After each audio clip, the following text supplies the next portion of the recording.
رسول اللہ صلی اللہ علیہ وسلم وہاں پہاڑ پہ تشریف لے گئے تو وہاں پہاڑ بھی ہل رہا تھا، معلوم ہے نا آپ کو؟ ارے آپ نے سنا کہ نہیں وہ حدیث؟ حضرت ابو بکر اور رسول پاک صلی اللہ علیہ وسلم، حضرت عمر بھی تھے، ہاں؟ تو وہاں پہاڑ ہلنے لگا تو رسول اللہ نے اس کو کیا کیا؟ رقص کرنے والے کو ایک لات مارا، فرمایا رک جا، تیرے اوپر ایک نبی، ایک صدیق اور 2 شہید ہیں۔ اللہ کے رسول صلی اللہ علیہ وسلم نے فرمایا نا وہاں پہاڑ سے، تو رقص کرنے والوں کو تو رسول اللہ نے لات ماری، تو ہم ان کو کیا مارے؟ احمد نقشبندی کو؟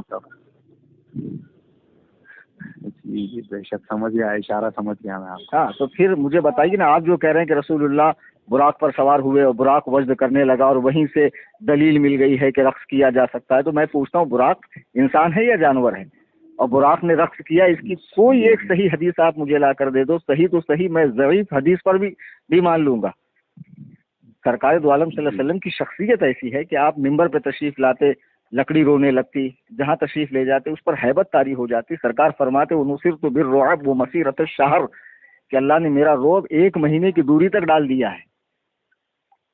تو سرکار کا رعب ہے نا، وہ سرکار سے غایت درجہ کی محبت ہے۔ اگر ذکر الہی میں اللہ کے خوف سے کوئی کپڑے پھاڑے، بال نوچے، جنگل کا راستہ اختیار کرے، اسے کہتے وجدانی کیفیت۔ محفل سما میں تالیاں پٹ رہی ہے، ڈھول بج رہے ہیں اور بے تکا کلام پڑھا جا رہا ہے، اس میں نقش بندی صاحب ایک کمر میں ہاتھ، ایک سر پہ ہاتھ اور امامہ باندھے ہوئے جھوم رہے ہیں، رقاصاؤں کی طرح ناچ کر، اور آپ کہتے ہو کہ یہ وجدانی کیفیت ہے؟ معاذ اللہ۔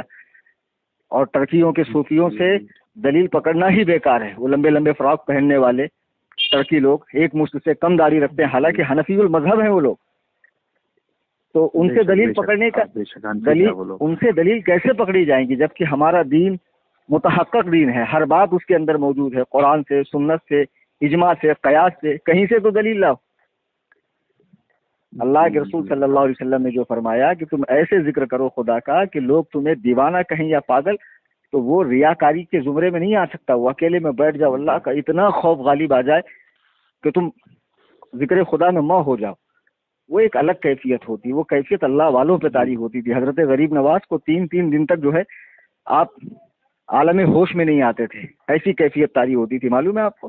بے شک بے شک۔ لیکن اس حالت میں بھی حضرت خواجہ بندہ، حضرت خواجہ بختیار کاکی فرماتے شیخ الصلاۃ الصلاۃ، نماز نماز، تو آپ فرماتے بجز شریعت محمدی چارہ نیست، سرکار کی شریعت کے علاوہ چارہ نہیں ہے۔ یہ اللہ والے ہیں یار، اور آج کے یہ قوالیوں کے اندر جھومنے والے، ناچنے والے، پیسے اڑانے والے، یہ سب وجد ہوتا ہے، سب مکاری ہے سب۔ اسی کو دیکھ کر وہاں بھی دیوبندی کہتے دیکھو بریلویوں کا دین جو ہے صرف کھیل تماشے، گانے باجے اور ملیدے اور کنڈے تک ہے۔ ایسے مت کرو یار، سنت کا اتباع کرو، یہ سب بدعت والے کام میں کیوں پڑے ہوئے آپ لوگ؟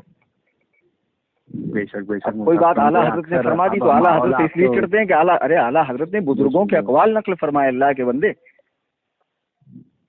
اچھا مجھے حقیقت بتاؤ کہ اس وقت جب نقش بندی صاحب پہ حال آئی تھی، وہ واقعی میں حال تھی؟ اگر کوئی ان کو سوئی چبو دیتا، وہاں بم پھٹ جاتا، وہاں کوئی حادثہ ہوتا، تب بھی وہ اسی طرح رقص کرتے؟ نہیں، یہ تو یہ مستی ہے یار، یہ رقص نہیں، یہ مستی ہے، یہ سمجھے جی۔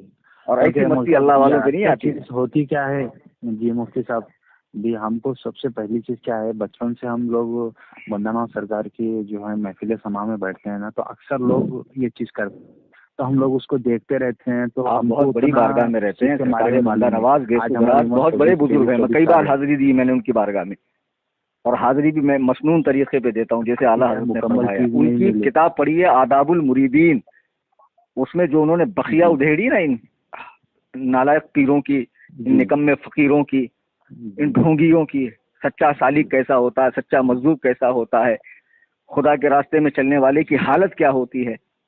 ہاں آپ کو معلوم ہے حضرت بایزید بستامی رحمۃ اللہ علیہ کس پائے کے بزرگ ہیں؟ وہ کیا فرماتے ہیں؟ ان سے کسی نے پوچھا خدا اور بندے میں کتنا فرق ہے؟ فرمایا 2 قدم کا، ایک قدم اپنی خواہشات پہ رکھ دو، دوسرا قدم خدا کے پاس ہے۔ ترک دنیا یہ اللہ والوں نے کیا ہے، یہ جن کو کھانے کا ہوش ہے، اسٹینڈرڈ کپڑے پہننے کا ہوش ہے، فلائٹ میں گھومنے کا ہوش ہے، اور قوالی کے وقت ہی ان کو رقص آتا، نماز میں رقص کیوں نہیں آتا ان کو؟ نماز میں ایسی حالت کیوں نہیں ہوتی ان کی؟ جبکہ بندہ نماز میں خدا کا سے ملاقات کرتا، آپ کو معلوم ہے جی؟ مکاری ہے سب، اور اس کی کوئی دلیل نہیں ہے۔ وہ جو ناچ رہا جو ہمارے فیس بک پیج پہ ڈالا گیا ہے، صحیح ڈالا گیا ہے، اور خود احمد نقش بندی مجھ سے مناظرہ کر لے اس بات پر۔ جی مول صاحب میں آپ سے ایک چھوٹی سی درخواست کرتا ہوں مفتی ہاں صاحب. بولیے. یہ درخواست کرتا ہوں کہ اگر کوئی آپ کا آڈیو کلپ اگر آپ کے چینل پہ اس سے ریلیٹڈ مل جائے تو یہ تو چیز یہ کو میں آپ سے ہم بات اور کر بھی رہا ہوں، یہ ہمارے ریکارڈ ہی ہو رہی دیگر ہے سنی بھائیاں ہیں. بھیا، میں آپ سے نہیں جو بات نہیں کر رہا مول ہوں نا صاحب یہ جناب. ریکارڈنگ. ہاں؟ جی مول صاحب میں حضرت تاج الدین بابا جنید اور میں نہیں کیا یہ ریکارڈنگ کو. آپ اگر کوئی آڈیو کلپ دے دیتے میں نے ہیں تو ریکارڈ بہتر کی ہے، ہوگا میں نے کہ ریکارڈ اپنے کیا ہے آڈیو، اور آپ نے جو مجھ سے آپ نے گفتگو کی، ریکارڈ اچھی گفتگو کی آپ نے ماشاءاللہ.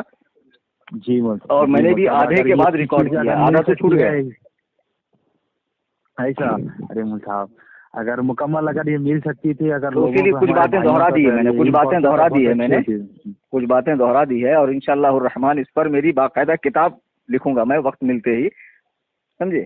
یہ موجودہ قوالی پر، موجودہ یہ رقص پہ، ناچ پر، جی گانے پر جو تماشا بنا رکھا ہے دین کا ان لوگوں نے، ان بدعاتیوں نے، انشاءاللہ جی اس کے بارے میں پوری کتاب لکھوں گا میں. جی ٹھیک ہے. انشاءاللہ. مول صاحب اگر مفتی صاحب آپ سے اگر اب میں بات کرنا چاہوں گا تو وقت ہم لوگوں کے اب تو میں یہ نمبر آپ کا دوستوں تک بھی پہنچاؤں گا ابھی تو 3 سے 6 کے 3 سے درمیان 6 آپ بجے مجھے تک. کال کر لیں اور بات کر لیں. جی ٹھیک ہے، دوپہر میں.